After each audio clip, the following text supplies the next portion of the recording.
Welcome to the Madison Miller Podcast. Tonight's July 16th of 2024. I'm going to pretty much do what I did last week, hot takes, but I'm going to include some futures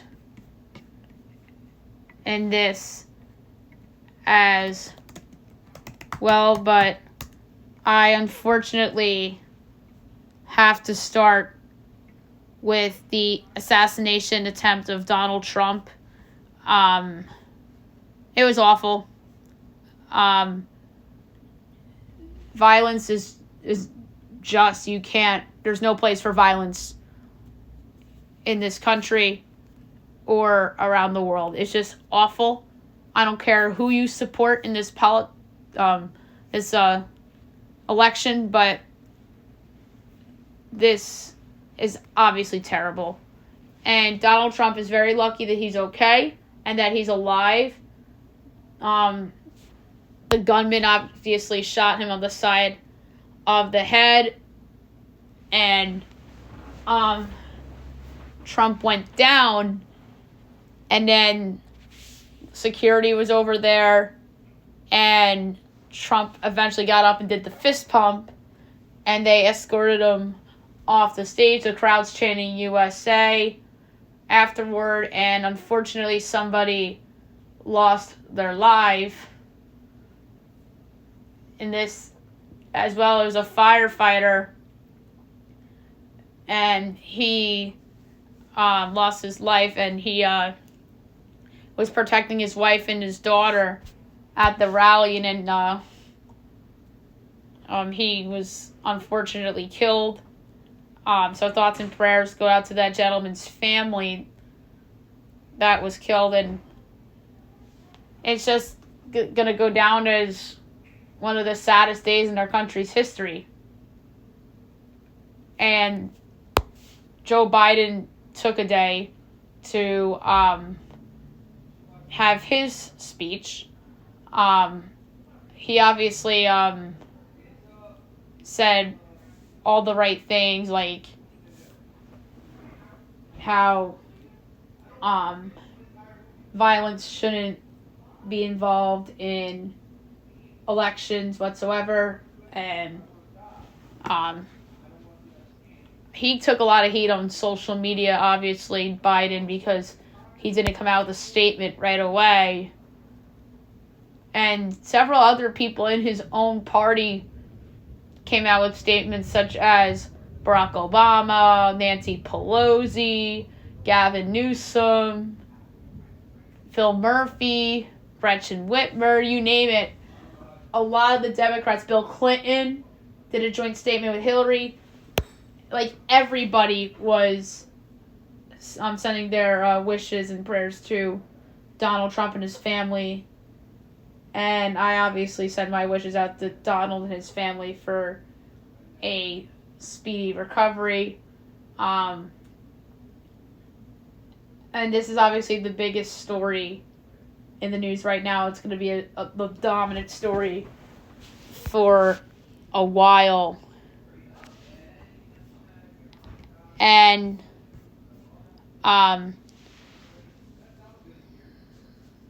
so other things. So U.S. officials learned of an Iranian plot to kill Trump weeks before the attempted assassination in Butler. Secret Service Director Kimberly Cheadle said, "The buck stops with me, and the assassination attempt on Trump on Saturday should have never happened." The gentleman that was killed, Corey Comparator, 50 years old, former chief of the Buffalo Township Volunteer Fire Company. And two others were injured, David Dutch and James Copenhaver, 57 and 74 years old, respectively. And the shooter, obviously, Thomas Crooks, 20 years old, of Bethel Park, Pennsylvania.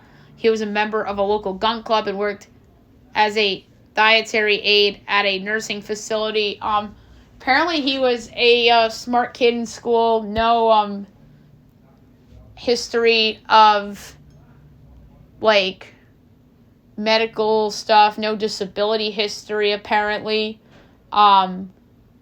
But this was absolutely stunning. And then more than a dozen guns were found in a search of the Crooks family home, 4 senior officials told NBC News.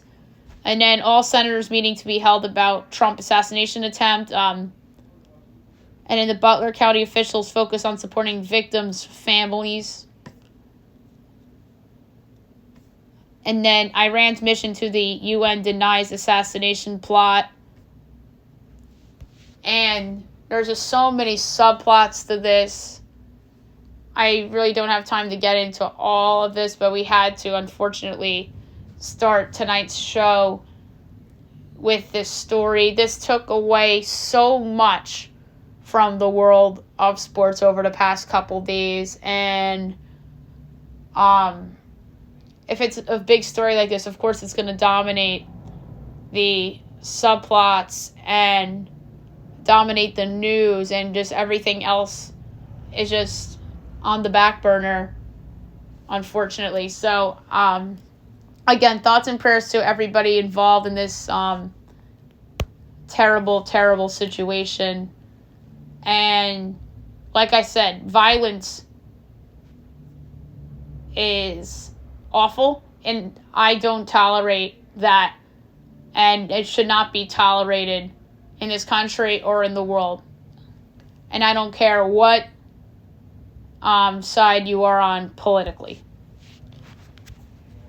So some sports stuff that I eventually want to get to, but one more thing, Trump related but unrelated to the assassination. He picked J.D. Vance for his vice president running mate. I don't hate it. I just think that we need young blood in the political world for the future. And he has a good background. From Ohio. He's a senator. He was a Marine Corps for several years. He went to Yale and Ohio State. So he has a really smart background. And I'm a fan of J.D. Vance. I thought Donald was going to pick Tim Scott from South Carolina. Personally, and that's who I thought he probably should have went with. But I don't hate the J.D. Vance pick at all. I don't hate it. I think he is a very intelligent guy. And Tim Scott, obviously, is a South Carolina senator. A little bit older than Vance. He's 58. And Vance is only 39. He's going to be 40 in a couple of weeks on August 2nd. So, J.D. Vance has the age advantage over Tim Scott. But I really would have liked to see Tim Scott get an opportunity. But like I said, I do not hate the pick of J.D. Vance, because I do think we need some young blood in the political world on both sides. All right. Now we're going to get into sports. So tonight is the MLB All-Star Game. We're recording right before the start of it. Your starting pitchers are Paul Skeens of the Pirates and Corbin Burnes of the Orioles. Two really good choices to start. Corbin Burnes on the AL East leading Orioles, the ace of that staff. Paul Skeens on the Pirates, who are in third place in the Central, sitting there at 500. The NL Central is not bad. That's one of my baseball takes right now. Last week we did a deep dive on the Yankees and their fall over the past month plus. But I want to talk about the NL Central. I think all these teams all 5 of these teams can't be ruled out. They're all within striking distance, if not closer, to the Brewers in this division. And I think if Pittsburgh are to make a run, Skeens is going to have to continue to pitch like a Cy Young candidate, and they need to make some trades to help their offense around Brian Reynolds and company there. But yeah, the NL Central is not that bad. That is my hot take for Major League Baseball right now. And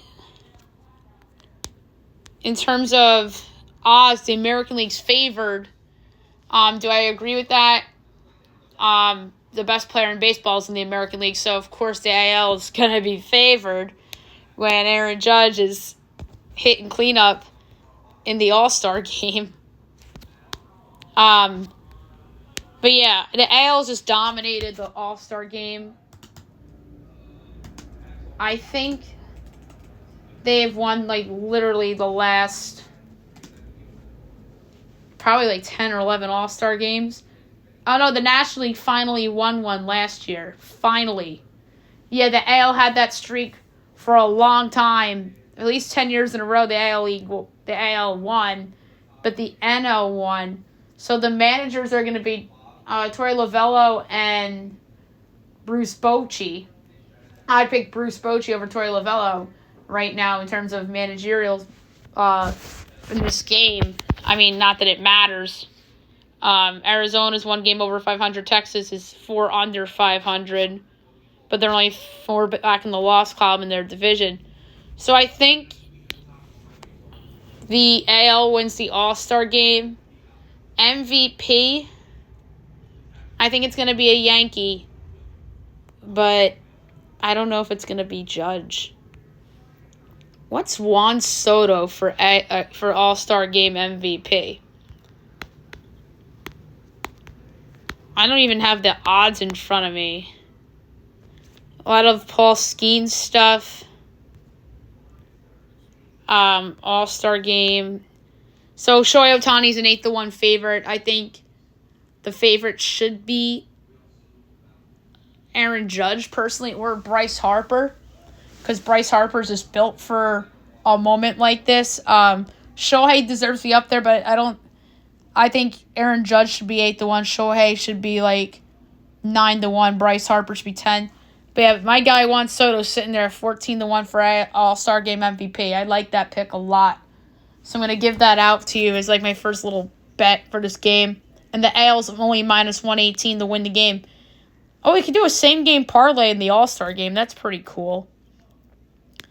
And I want to talk about the home run derby really quickly. Teoscar Hernandez knocked off Alec Bohm in the last round of the derby. So congrats to Teoscar Hernandez.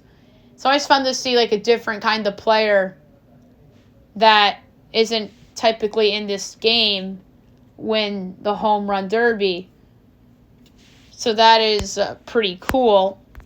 But the biggest story to come out of the home run derby was singer Ingrid Andress singing the national anthem. And she was not very good. And it went viral. Social media was just mocking her for her bad performance. A lot of bad notes. And she apologized after that performance and said she was drunk. And then she said, "I'm checking myself into a facility today to get the help I need. That was not me last night. I apologize to MLB, all the fans, and this country I love so much for that rendition." So she's obviously a country singer. She's not that well known, but this obviously made her more known for not the right reasons. But hopefully she gets the help that she needs and she bounces back from this. But yeah, that's I feel bad for her and all the hate that she was getting for that performance. So features for Major League Baseball for the second half of the season. I'm just going to give out a couple that have of value, and I'm going to actually bet my favorite one that I liked. All right, let's start division winners. AL East. I think the Orioles are favored, and they should be. And it's close. I bet you they're either even money or plus 150, and the Yankees are probably 2-1. Are you kidding me? The Yankees are minus 115 favorites to win the division just because they won 2 out of 3 in Baltimore? Come on. We all know right now the Orioles are better. But the Yankees can change that at the trade deadline. They can. But Yankees minus 115 is absolutely ridiculous, and getting the Orioles at plus 105 is pretty nice value at this point in the season. Boston at 30-1 if you want to get crazy. The Red Sox have played really well these last several weeks, winning that series, winning 2 series against the Yankees, one at the stadium and the one at Fenway. And they won some other series as well. So the Red Sox are not bad. They're not a bad team. I'll admit defeat on the Red Sox this year. They're a good team. But I love the Orioles at plus 105 to win the AL East. Banking on them making the trade. The Yankees not improving as much as people think they will. Brandon Hyde is not... I don't think he's a bad manager, but I don't think he's Terry Francona either. I think him and Aaron Boone are kind of even. I thought he was a better manager than Aaron Boone for a little bit, but there's some mistakes that he made in that Yankees series, and the way he acted. I don't like how he managed against the Cubs where they got swept at home. We're talking about the NL Central not being so bad. The Reds swept the Yankees, and then the Cubs swept the Orioles both in their respective home buildings, in the AL East buildings. But I think managerial-wise they're even, but I think I like this Orioles team a little bit more than this Yankees team, because the Yankees, I think that there's still injury risks with the Yankees, and there's guys that were good in the first half of the year that are bound for regression, but at the same time, there's guys that are bad on the Yankees in the first half of the year that are due for some positive regression, like Gleyber Torres might have a good second half of the season. Do I think he will? I don't think he'll be amazing in the second half of the season, but you never know. It happens sometimes. The guys are just really bad in the first half and they get hot in the second half. Like Carlos Rodon might have a better second half than first half. We'll see. There's the case for the Yankees for the AL East to be there, but I don't know why they're a minus favorite. They should be 2-1, or maybe plus 175, and the O's should be plus 120, plus 125, that range. Or, if anything, they both should be even money. The AL Central, if I had to guess who's favored, that's a tough one. I would say the Guardians. Yes, minus 165. The Twins are plus 165. The Royals are 10-1. The Royals, I think, have pretty good value here. They are only 8 back in the lost column of Cleveland. Let's not forget the Guardians still don't have They won't have Shane Bieber for the rest of the season. The Guardians are not known to be buyers. And, that Bobby Witt Jr. guy is on the Royals. I know the Guardians do have Jose Ramirez on their team, and he's outstanding. And I know the Guardians' pitching's kind of regressed. Tristan McKenzie hasn't been good. I think he got sent down.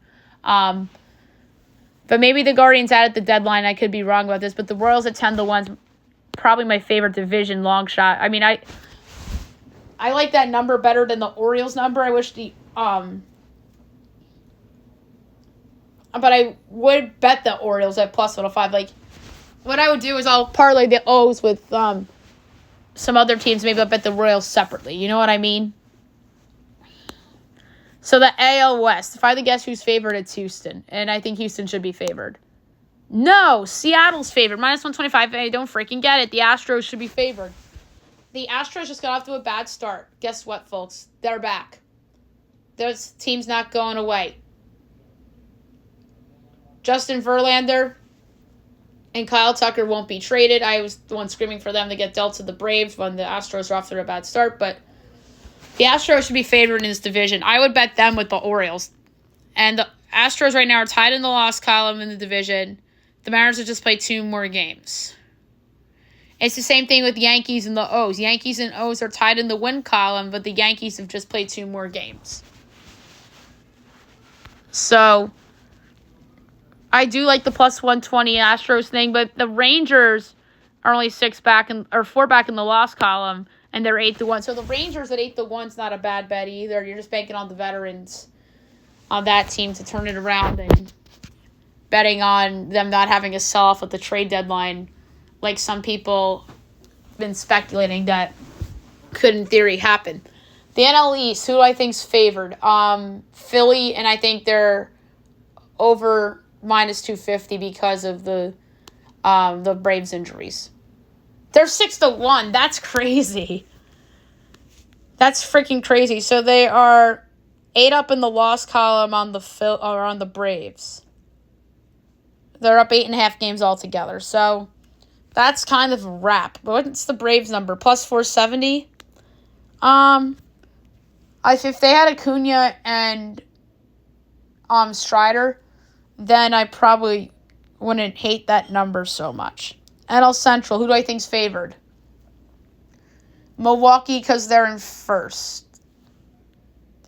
Yes, they're 3-1 favorites. So this is where the value lies. Pittsburgh's 25-1. I would bet that. You're betting on Paul Skeens.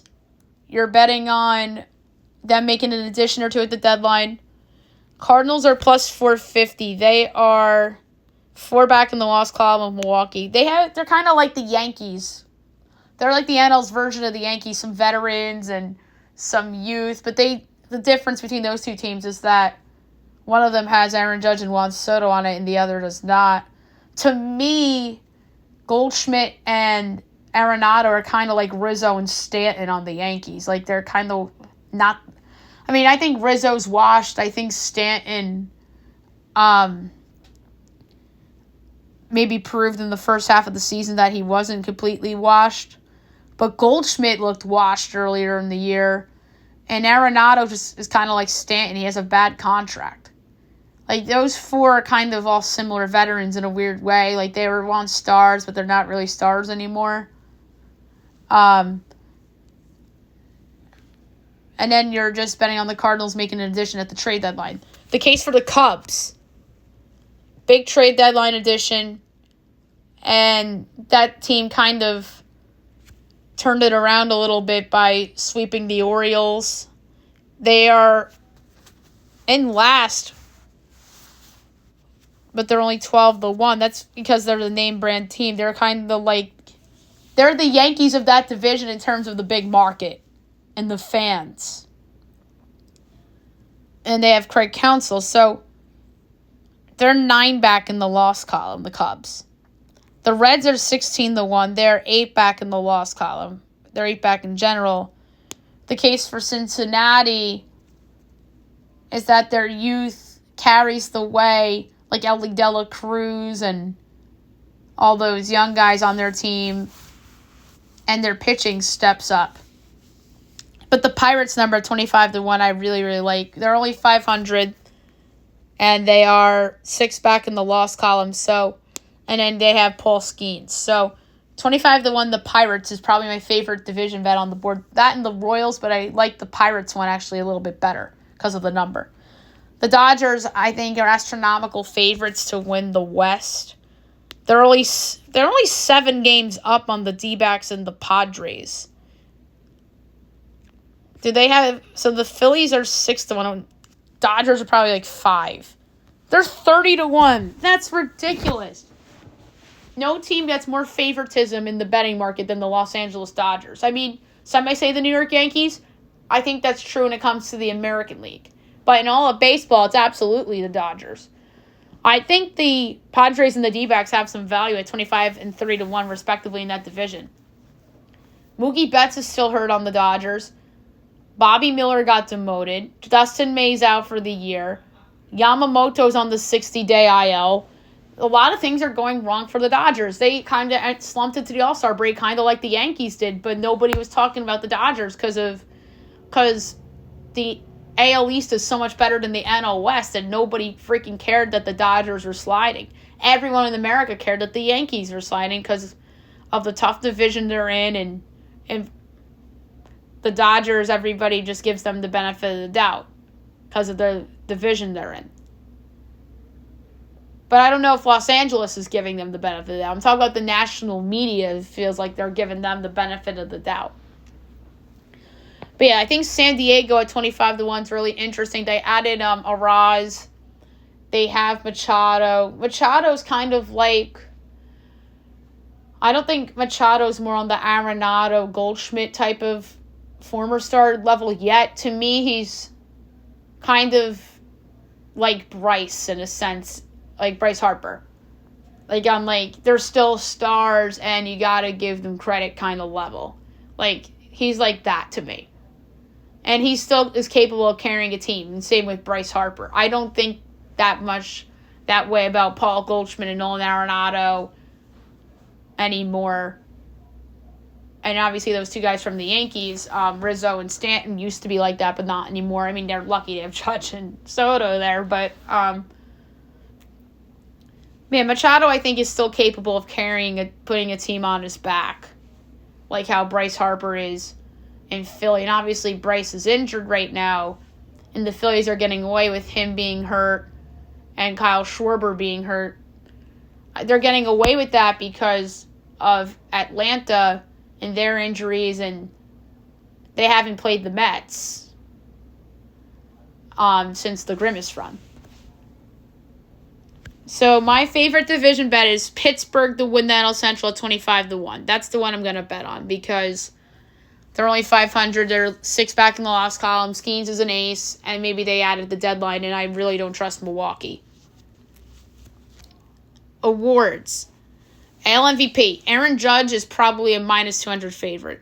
Minus 370. Oh, my God. I think Bobby Witt Jr. at 20-1 has some value. What if Judge gets hurt or the Yankees continue to slide? What if the Royals come back and win that division or they make the playoffs and that story? Another good one's Rafael Devers at 80-1. That's insane. He's carrying the Red Sox to a wild card spot right now. And I think Jose Ramirez at 80-1 is absolutely crazy too. He might be the best player on the division-winning team, too. So, I think Devers and Ramirez have some value. Ohtani's probably a bigger favorite than Judge. Minus 380. So, Bryce Harper's plus 410. And he's out. Lindor's 39-1. Ozuna's 25-1, putting the Braves on his back without Acuna. So the Cy Young favorite in the American League, I would say, is Corbin Burns. No, it's Tariq Skubal, minus 130. I wonder if Garrett Crochet gets traded to an AL contender like the O's or the Yankees. And he just gets hot for a couple weeks. That's a fun one at 25-1. Logan Gilbert is 10-1. I like that. But I think Tariq Skubal for the American League Cy Young with the O's to win the division. Like, I want to see if I could, like, in theory, parlay that. It's loading. But that's just a fun one for me. In terms of a parlay.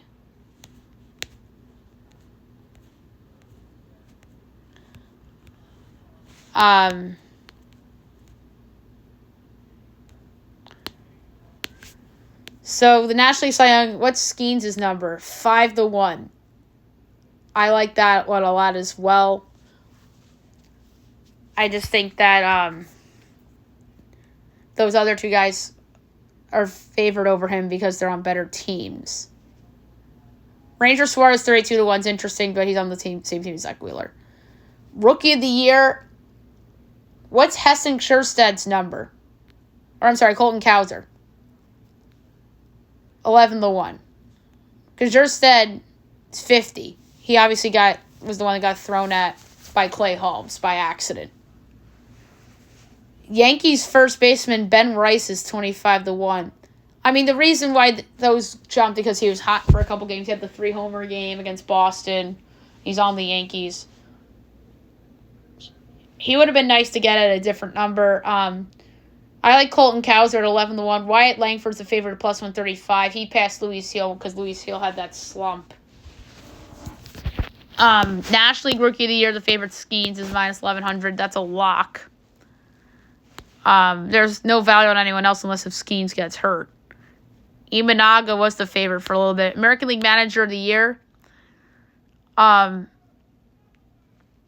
want to see... I think Stephen Vogt's probably the favorite. Yes, minus 155. Cora's plus 230. Brandon Hyde's 17-1. Matt Quintero's plus 950. National League Manager of the Year.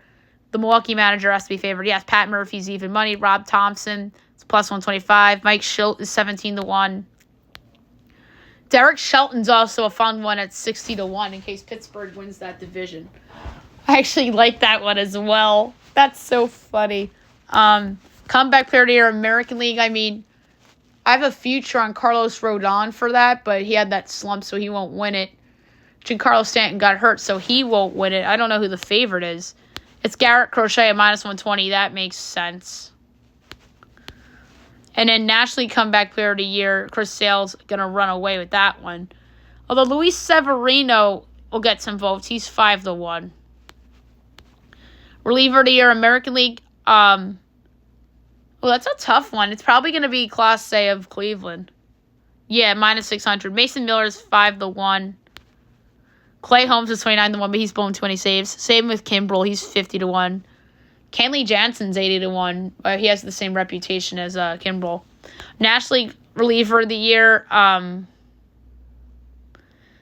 Helsley's the favorite at minus 125.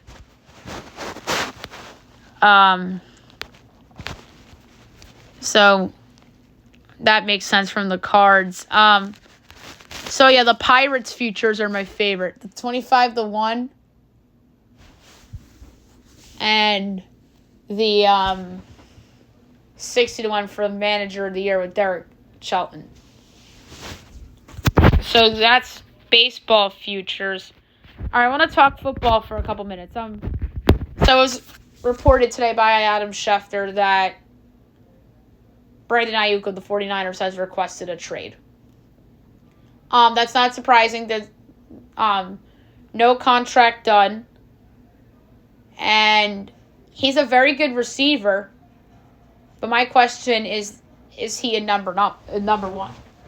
It's kind of like T. Higgins on Cincy. Like, he's a really good number two, but is he a number one on another team? I wish I had odds for Brandon Ayuk's next team, but I want to look at some futures here for football. So the Niners are tied with the Chiefs at 6-1 for the Super Bowl.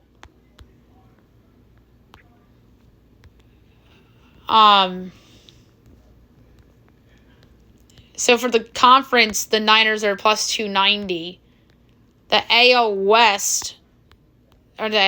NFC West are minus 195, which I think is crazy. And the Rams are plus 330, which is interesting. Season awards, what's McCaffrey for MVP? Brock Purdy 61, but I want to know McCaffrey 50. And then McCaffrey's probably the favorite for Offensive Player of the Year. No, he's not. It's Tyreek at 8-1. CMC's 9-1. Shanahan's probably a good bet for Coach of the Year in terms of value.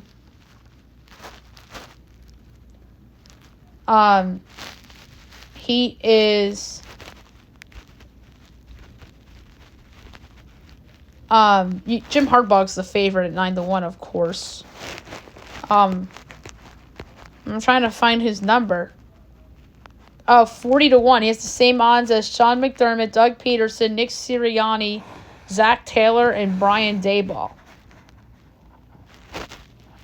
which is interesting. But yeah, there's another day that I'll do like NFL futures for teams, because I'm going to do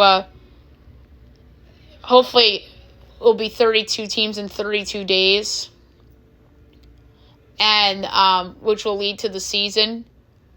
Oh, not that exactly, but like I'll do one podcast per team. I'll like make a bold prediction for every team. I'll go over futures, etc., and do superlatives instead of what I used to do.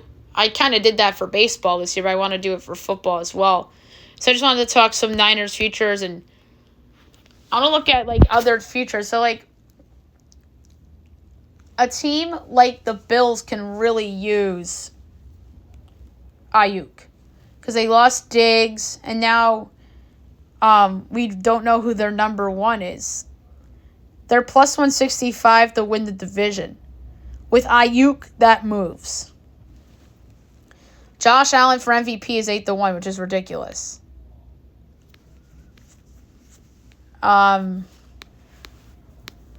What's his odds for Offensive Player of the Year? Because if he gets traded to a team that he'll be the option on, so he's 80-1. Let's say if he gets moved to the Bills, does that go to 60-1? But yeah, I love the idea of him on the Buffalo Bills. New England called. I don't think New England's going to do it. I don't know if the Giants are willing to do it either. Neither of those teams that tend to be good, I don't think. The Jets would be somewhat interesting, but they just added Mike Williams. So they have Mike Williams and Garrett Wilson. So they really don't need Ayuk.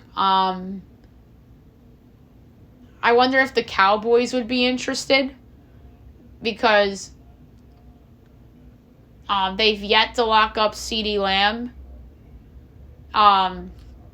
They don't have any other big-time wide receiver threats other than CeeDee Lamb, because they had Amari Cooper, but they traded him. So I think the Cowboys would be a really good fit. Are they still favored to win the division? No, the Eagles are now minus 120, which is the right move. Like, Philadelphia should have been favored to win that division from the get-go. So now Dallas is plus 155. I think another team that would be interesting for Ayuk is Green Bay. They have all those wide receivers, but none of them really are ones, and I think Ayuk is better than all the guys they have at wide receiver. Green Bay is plus 195 to win their division. And what is Jordan Love for MVP? 14-1. Him and C.J. Stroud. C.J. Stroud's 10-1, by the way. Those two guys are probably under a lot of like pressure, because the expectations for those two quarterbacks are through the roof now. So just keep an eye on Brandon Ayuk's future. That is something to watch. And in my take for Ayuk, are we sure he's a WR1 on a different team? Okay, next thing I want to discuss is the NBA Summer League that's going on right now. I think most people are watching for Bronny James. There's other guys that have had some standout performances. Zach Edey has been really good in the Summer League. There's some other players that have stood out, former lottery picks and such. Obviously, people are looking for Rob Dillingham, Terrence Shannon of the T-Wolves.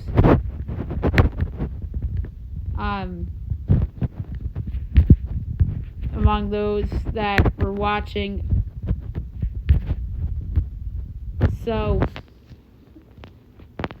and then they're going to have like the playoff tournament coming up in the Summer League as well. So, how Bronny James does, obviously, is the media subplot. I think Zach Edey's done really good with Memphis. And you're seeing a lot of other guys stepping up, even guys that were past lottery picks that want to get some reps. Like you see Jarris Walker playing in the Summer League for Indiana, for example. You've seen some other players. Oh, and the other guy that everyone's watching for the Lakers is a Dalton Connect. Via Bronny James yesterday, 1 for 5, 2 points. Dalton Connect had 19. Yeah, I was just looking at the stat lines there. But yeah, the Summer League's fun. I want to see if they have any odds for that. I know they have like game odds for the Summer League. But I don't know if they have futures out for the Summer League. Like a team that jumps out to me is Portland when it comes to the Summer League.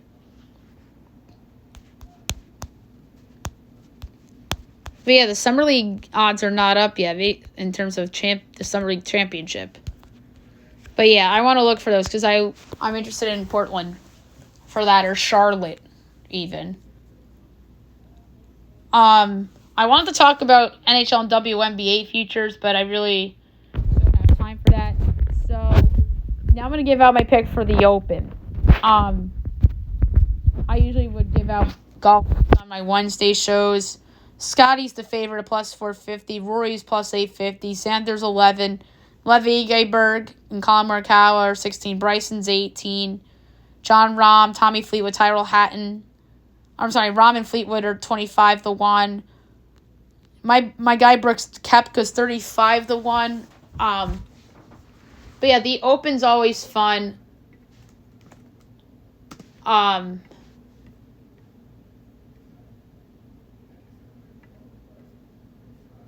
And last year,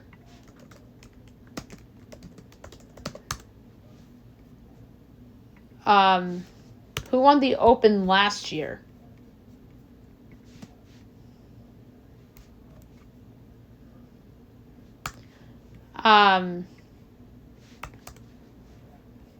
Brian Harman won last year going away. John Rahm tied for 7th with 7 under. The year before was Cam Smith, and Cam Young was right there, and then Rory came in 3rd. Where's Rory on the odds? Oh, plus 850. He's overvalued, and so is Scotty. 2021 was Colin Morikawa. He's 16-1. Where's Jordan Spieth on the odds board? 65-1. That's pretty good. John Rahm, 25. That's who I'm leaning towards. John Rahm. They didn't have it in 2020 because of COVID. 2019 was Shane Lowry. 18 was Francesco Molinari, and then Xander was right there, and so was Rory. And in 2017 was Jordan Spieth. I'm leaning right now John Rahm at 25-1 the bet to win this event. I like John Rahm here, and he's had some good history at the Open. So I'm going to go with John Rahm at 25-1. The Wimbledon was fun. We had some upsets and some really good matches. Obviously, our winner on the women's side was Barbora Krejcikova over Jasmine Paolini. So Krejcikova was probably triple digits to win, and obviously we had the dream match of Alcaraz Djokovic in the final. and Alcaraz was my pick from the get-go, and he got it done. So, congrats to Carlos Alcaraz and Barbora Krejcikova for winning the Wimbledon on respective sides. All right, so soccer, you had Copa America, and Argentina won that 1-0 with Lionel Messi injured in the game. And Lautaro Martinez in additional extra time scored the winner for Argentina. And then the Euros, Spain beat England 2-1. Nico Williams scored for Spain. Then England got a goal from Cole Palmer. And then Mikel Oyarzabal scored for Spain as Spain won the Euro. So congrats to Spain. But I want to talk Berhalter. He got fired since the last time I recorded. That was expected, in my opinion. I'm not surprised it took a while for it to get done, but it did. And now the question is, who is going to be the guy to replace Berhalter? We got into it a little bit last week. Jurgen Klopp apparently already turned it down. He would have been an outstanding hire for Team USA. Or no, he didn't. He turned it down. So Mauricio Pochettino is among the contenders for the job. He's the manager. Or he was the former manager of Chelsea.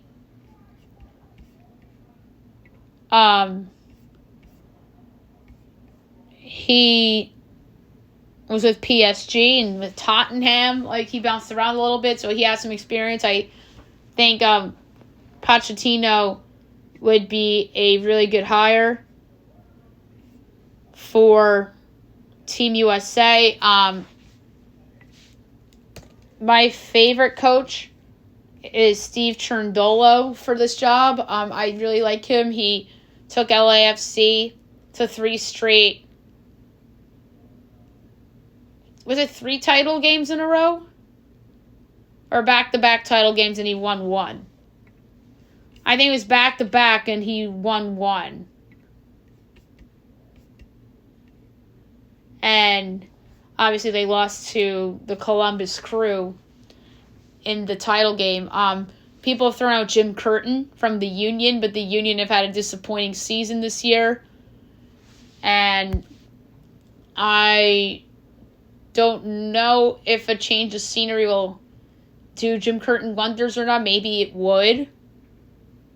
But I do think Jim Curtin's a good coach. That's the name I was probably screaming for them to hire had they flopped in the World Cup.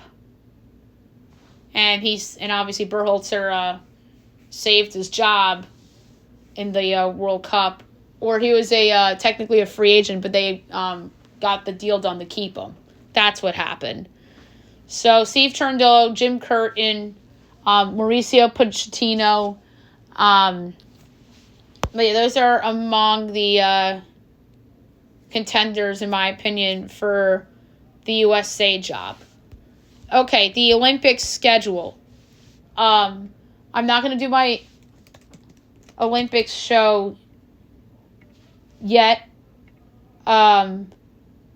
So it actually starts a week from tomorrow, technically, so I want to get that podcast done maybe Monday of next week so I could preview and pick the Olympics, or maybe Sunday. I might actually do it Sunday night, which makes more sense, so it's time and whatnot. So, the opening ceremony is Friday the 26th, actually. So the 24th we have soccer, as they would say, football. Rugby sevens. The 25th, we have archery, soccer, handball, and rugby sevens. The opening ceremony is the 26th. The 27th, so we have a diving gold medal event, a swimming gold medal event, water polo, badminton, basketball, boxing, canoeing, gold medals in road cycling. We have eventing. We have fencing, gold medal, field hockey, soccer, artistic gymnastics, handball, gold medal judo, rowing, rugby sevens gold medal, shooting gold medal, skateboarding gold medal, surfing, table tennis, regular tennis, both regular and beach volleyball. So that's the 27th. So the 28th, we have 3 gold medal events in swimming, water polo, gold medal event in archery, badminton, basketball, boxing, canoeing gold medal in slalom, mountain biking, equestrian eventing, fencing gold medal, field hockey, soccer, artistic gymnastics, handball, judo, gold medals, rowing, rugby sevens, sailing, shooting gold medal, skateboarding gold medal, surfing, table tennis, regular tennis, regular and beach volleyball. So pretty much everything on Sunday. So other notable events. So artistic swimming won't start until Monday, August 5th. Marathon swimming will only be the 8th and the 9th of August. Regular swimming ends, gold medal events August 4th. With water polo, the whole thing, gold medal events on the 10th and the 11th of August. Artistic swimming gold medals events on the 7th and the 10th. Diving ends on the 10th. Archery ends on the 4th. Athletics start on the 1st. Badminton ends on the 5th. Regular basketball gold medal game looks like it's going to be on the 11th. 3-on-3 basketball end on the 5th. Boxing will end on the 10th. Breaking has their gold medal on the 10th. Slalom canoeing will end on the 5th. Sprint canoeing ends on the 10th and starts on the 6th. And by the way, 3-on-3 basketball starts on July 30th. That's the Tuesday. So I'm thinking about starting the regular shows up again probably Monday, August 5th. That's what I'm leaning right now. I mean, maybe the 29th. But I'm leaning the 6th. Or I'm sorry, the 5th. That's the Monday. So, sprint canoeing we talked about. So, road cycling will end on the 4th. Track cycling starts on the 5th and ends on the 11th. BMX starts on the 30th, the Tuesday, and ends Friday the 2nd. Mountain biking is only the Sunday, Monday, the 20th and 29th. Equestrian dressage, the 30th and the 31st, and then the medals will be the 3rd and the 4th. Equestrian eventing is the 27th to 28th, and medals on the 29th. Equestrian jumping is August 1st and 2nd, medal 2nd, and then 5th, and then the medal on the 6th. Fencing ends on the 4th. Field hockey will end on the 9th. Soccer will end on the 10th. So will golf. Artistic gymnastics will end on the 5th. Rhythmic gymnastics will end on the 10th. Trampoline gymnastics will end on the 2nd. So baseball comes back in the Olympics in 28. So that's going to be fun. Handball will end on the 11th. So will modern pentathlon. Judo ends on the 3rd. So will rowing. Rugby sevens will end on the 30th, the Tuesday. Sailing will start on the 28th, that's the Sunday, and then will end on the 8th. Shooting will start on the 27th, that's the Saturday, and that will end on the 5th, the Monday. Skateboarding will only be the 27th and the 28th, and the 6th and the 7th. That'll be Saturday, Sunday, and then Tuesday, Wednesday. Sport climbing will be from the 5th into the 10th. Surfing from the 27th, with the medals being on the 1st. Table tennis will be the 27th to the 10th. Taekwondo will be the 7th to the 10th. Tennis from the 27th to the 4th. Triathlon will be the 30th to 31st and the 5th. Beach volleyball from the 27th to the 10th. Regular volleyball will be the 27th to the 11th. Weightlifting will be from the 7th till the 11th, and then wrestling will be the 5th to the 11th. So that's the calendar for the Olympics.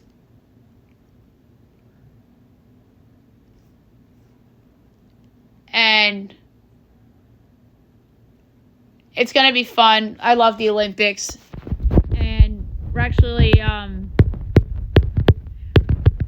it's been 3 years since we had Olympics, so let's not forget that COVID canceled the 2020 Olympics, and they had to do the Olympics in 21. And then winter 22 Olympics was shortly after that, so it was very close. That was just because of COVID, 2021 felt like kind of a spoiled year for sports fans because of the pandemic. 2021 into 2022 kind of felt spoiled in a way. So that's the Olympic schedule. And then one last thing before we go. Jeff Burns will be coming on the podcast on Friday night. We'll preview and pick the Haskell. We'll do a win-play show, talk some horses, and then we'll obviously talk some sports stuff with him as well. So I'll see you guys on Friday evening.